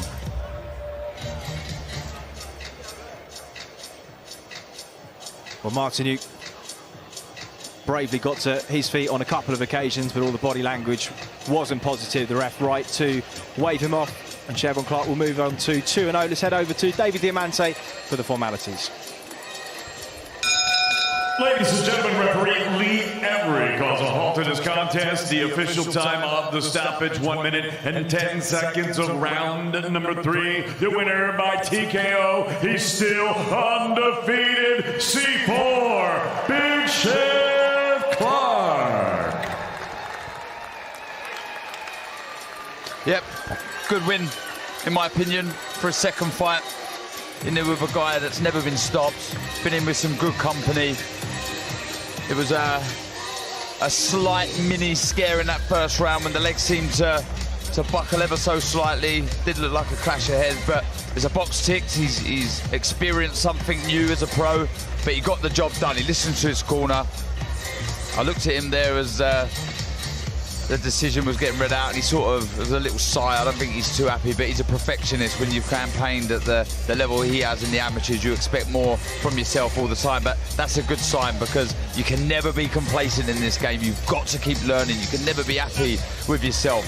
You can be proud of your victories, but you can never be content with your display, really. And like I said there, I think he's so exciting naturally.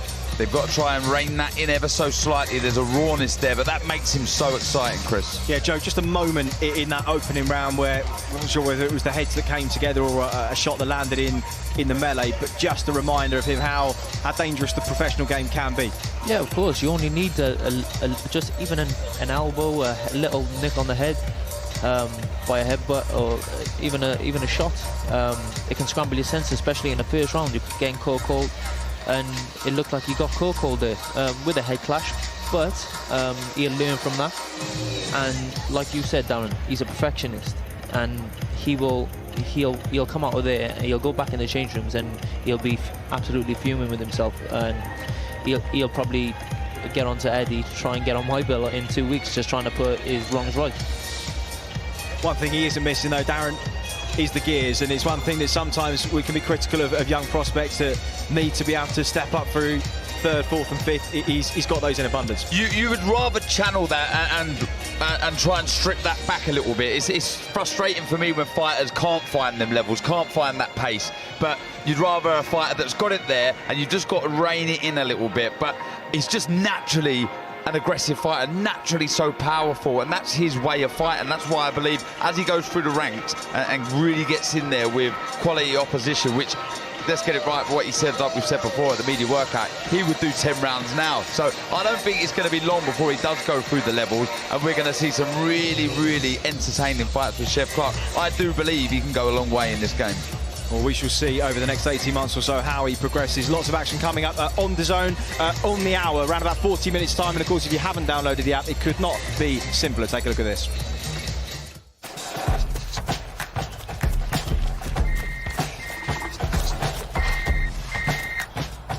You alright, Dad? You just caught me on a run, mate. Go on, son. You're going to need it for the next fight. He's a big talent, this guy. Hold on, Dad. I can't hear you. I'm all set up to watch it on the zone. D-A-Z-N, the zone. What were you saying? Immense range. I've got range, Dad. Fights all around the world. Listen, I'll fight anyone, anywhere, anytime. Great highlights. Highlights? I'll show you a reel of knockouts, mate. And original stories. Well, I'm writing my own story in a fight game, old boy. Come on. Oh, well. Now let's have a look at this legends section. The fight starts now!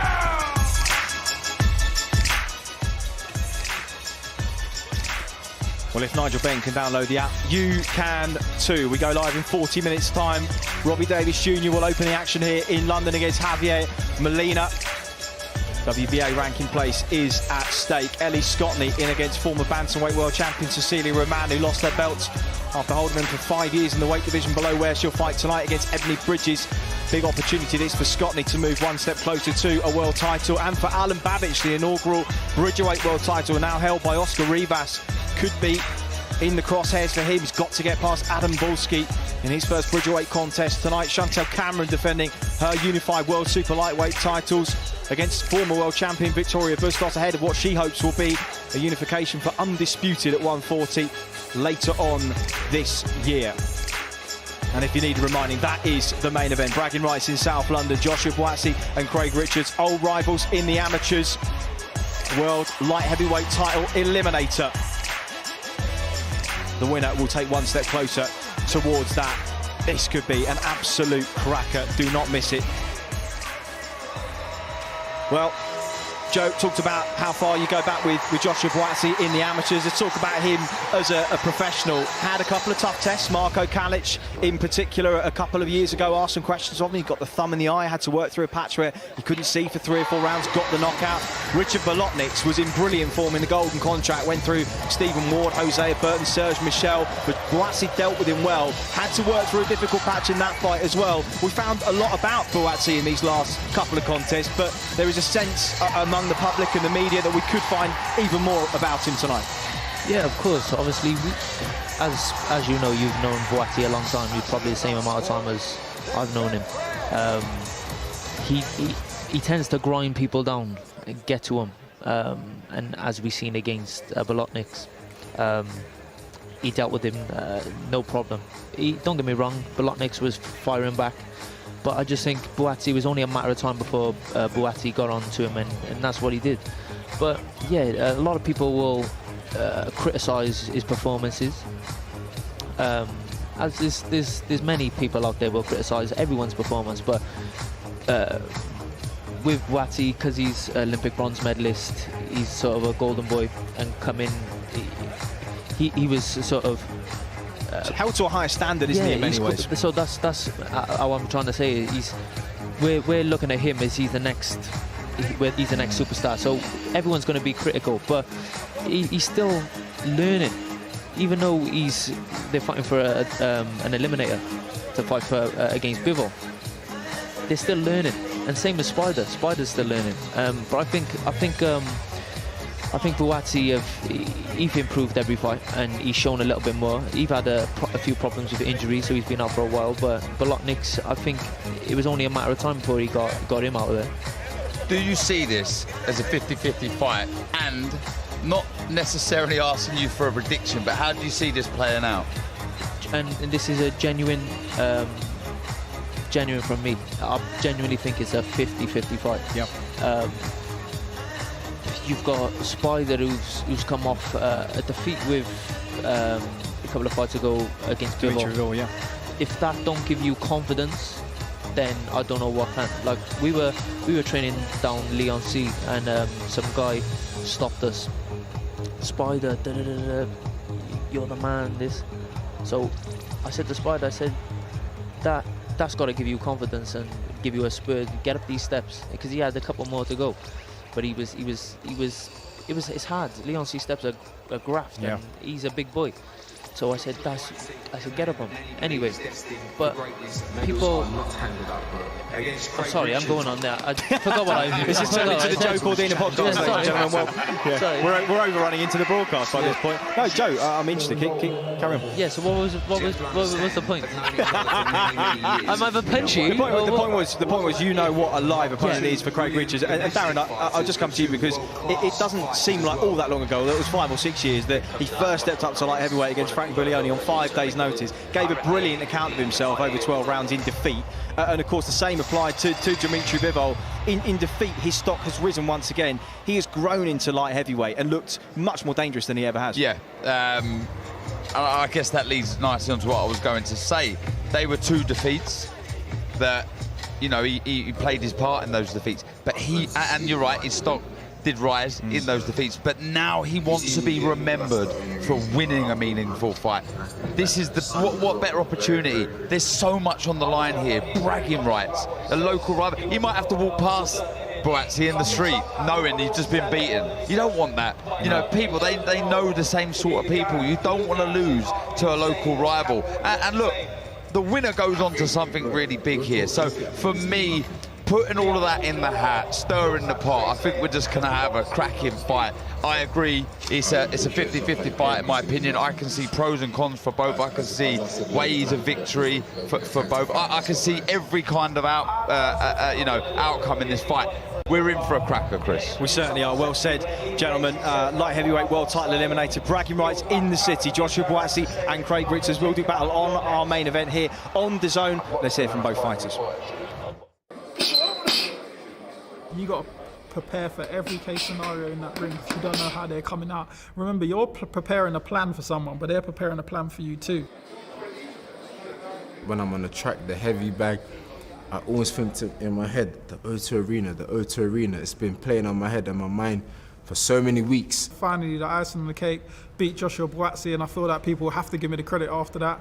I feel like people are now putting that question mark now, like, hold on, is this guy actually good? The media wasn't saying this, but he's showing us he is. I guess when he moved up to light heavy, I said, cool, we'll probably fight each other. Didn't know when, but yeah, it was a matter of time. And like I said, the time is now.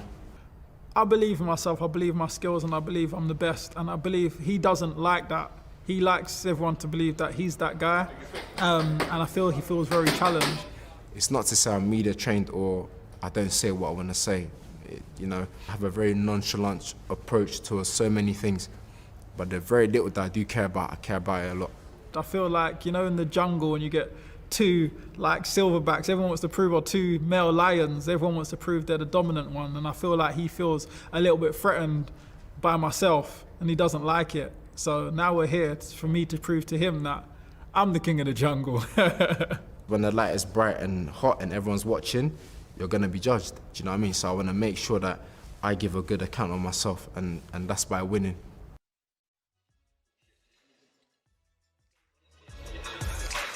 Crunch time for Joshua Buatsi and Craig Richards in the English capital, live from the O2 on Dazn. Our headliner tonight, one man will take one step closer towards their ambitions of a world light heavyweight title. Thanks for your company here on Before the Bell. We will see you on the other side. Just remains me to say thank you to Joe Cordina and all the very best in your world title challenge in 2 weeks' time. We will be with you in Cardiff. And Darren, I have to wish you this week a very happy 40th birthday, my friend. 21, what are you talking about? Yeah, 29 at best. Tough paper round, I tell you. This is you getting your birthday cake earlier on, which is the moment where you cemented your name in boxing history on the cake. Victory over Daniel Gill at Atlantic City in 2013. What a moment that was. I'm feeling the love, Chris. I really am. And you deserve it too. Thank you very much. And there we go, Darren Barker. Yeah, he's never far away from a party, this man. And we'll be celebrating a little bit later on tonight. But we will be with you in just over half an hour's time, live on Dazn. Mike Costello will be on comms with Darren as well. Laura in the studio, Tony Bellew too. We will see you on the other side. Thanks for your company. Cheers.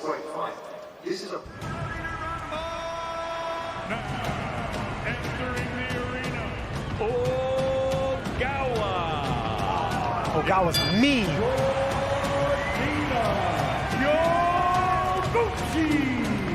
Dig nicely to the body. Yoguchi has excellent technique. Here's a beautiful check hook by Jaime Munguia.